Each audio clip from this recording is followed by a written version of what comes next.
and finite state machines, where in particular in this case, this is sort of corresponds to hidden Markov models. So the idea would be you're trying to essentially give the labels to these words that have the highest likelihood.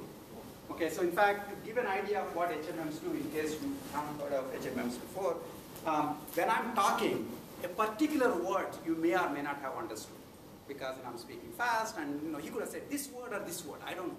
Okay, now thankfully you are not trying to figure out each single word I'm saying. You're trying to figure out the entire sentence I'm saying. And so in the first word could have been could have actually been this word or this word. So two different classes. But the next word not only will tell me what that next word is, it also tells me what the first word could have been. Okay, so most of the time what you're doing in fact, the speech recognition and the signal recognition is you look at the entire signal and find the most likely labeling of the signal. So here is the signal, which is a set of words. Abraham Lincoln was born in Kentucky. And then you're giving it labels saying this part is the human name and this part is the location name. And a different labeling would be Abraham was the human name, Lincoln is the location name, and then one more location. By the way, Lincoln is actually a place, right? Lincoln, Nebraska is a place. I think there are like a million other Lincolns which are places too. Okay? And so the reason why you think, even if you don't know anything else, the reason why you think that this labeling is more likely than the other labeling is that typically people are not born in two different places. And so there is a reduction in the probability for that labeling. Okay, so HMMs try to figure out, what's the most likely sequence of labels for the data under consideration.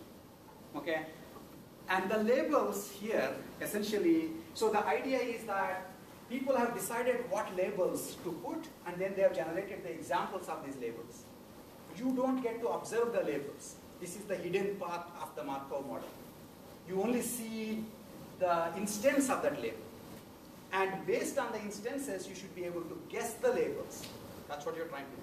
And HMM basically says that there is a correlation between the labels and you're trying to find the sequence that has the highest likelihood. Okay, and so HMMs are very useful if you are not doing something like sliding windows. Okay, so sliding windows are strict set of keywords at a time.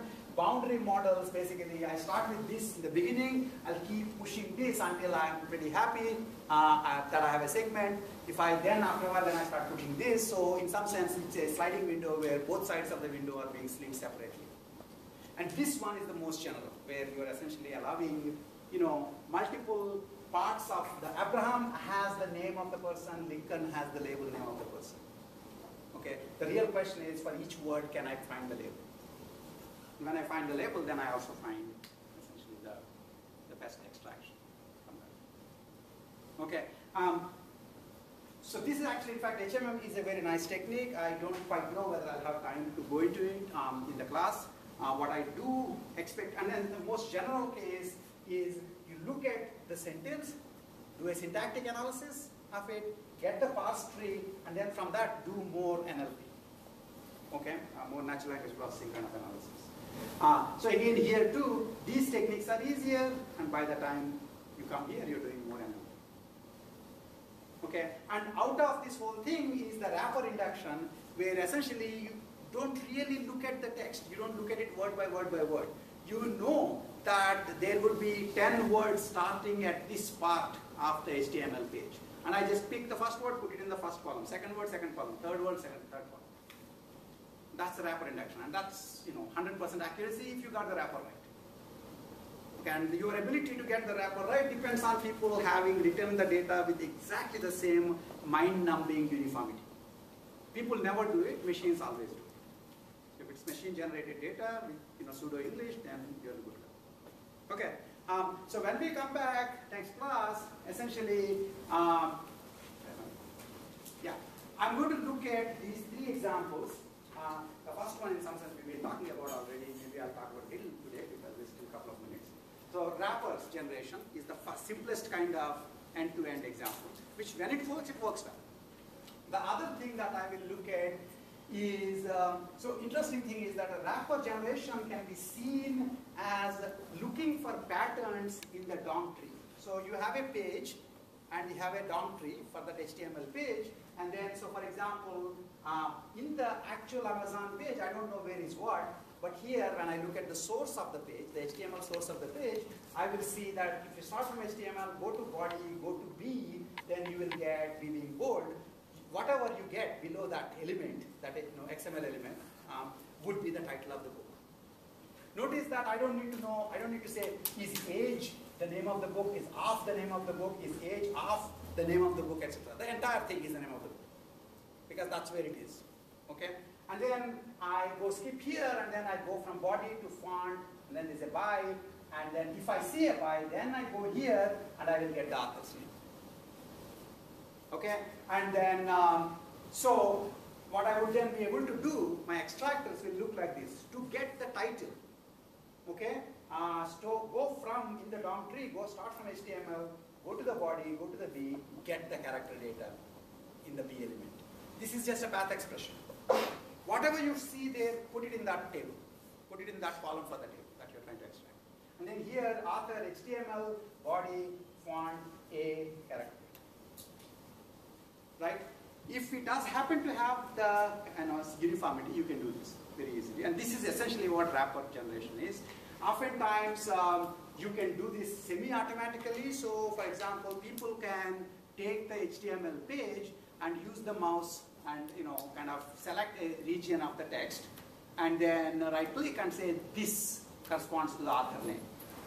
And then basically the machine can very quickly figure out what the path is for that and say that must be it. And if there is slight ambiguity, you give a couple of examples and it will generalize that. Okay, and that's kind of wrapper learning. You give multiple examples and it generalize the pattern that it has to follow. That's wrapper learning. It's a simple kind of learning.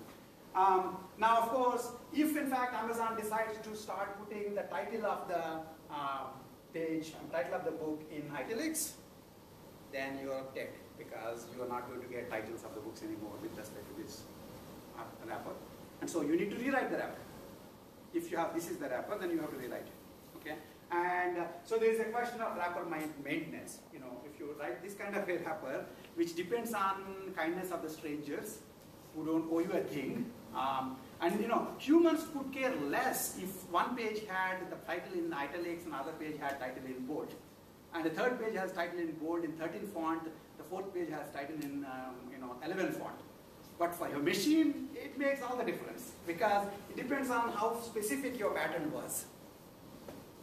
Right? And so you will wind up generating, more likely than not, either you will miss extraction, so you will get a whole bunch of null values in the relation, or you would sometimes get wrong information. You will extract the wrong things, into your slots.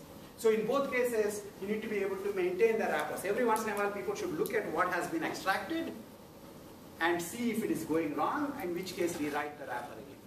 And there's like an industry of sorts where basically people will maintain the wrappers. As I said earlier, in the beginning at least, these kinds of things put on with cheap labor. Humans will just basically look at the wrappers. Okay. I will get to you in a minute, probably after class. But what I'm planning to say to you is that this is what we talked about. When I come back next class, I'll look at least 2 more examples, apart from just discussing this again once more. Pattern extractors where you have normal text. And the interesting thing is normal text doesn't have HTML DOM tree. But it has a tree. What tree does normal text have? It's the syntax tree.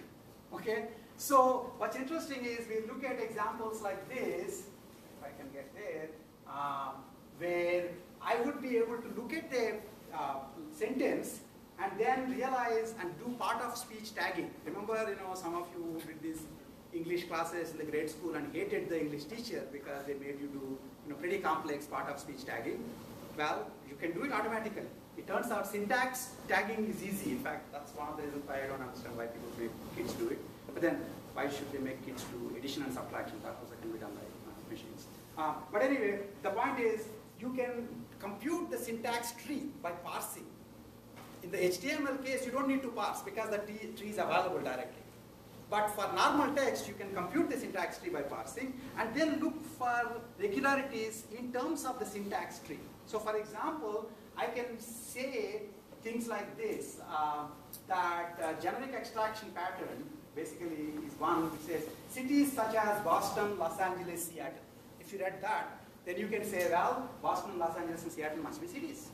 So I can then write a rule like this. This looks awfully like the extractor rule that I wrote, except it's now extraction not in terms of the HTML tree, but in terms of the parts of speech. So it's saying C such as noun phrase 1, noun phrase 2, and noun phrase 3. If you ever see it, then write it into is a relation for noun phrase 1, C, noun phrase 2, C, noun phrase 3, C. So I just generated 3 tuples now. Okay, obviously, this could be wrong, right? So for example, I listen to pretty much all music, but prefer countries such as Garth Brooks.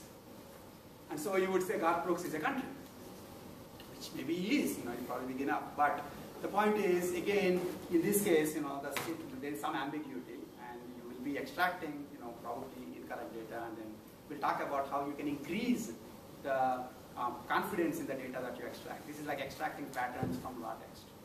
Okay. And then finally, we look at one more example, which just allows you to tag existing text whenever you see a named entity. I don't know how many of you read, let's say, New York Times or something, where online, where there's sometimes a particular word, you can click on it and it'll take you. I mean, they'll basically automatically put it in, like a clickable form, and then it will tell you more about that word. That means somebody did an ontology. They basically plug this word into an existing ontology. Okay, we could do that too, and we'll talk about it. Okay, so those are the examples we talked. Have a happy Thanksgiving.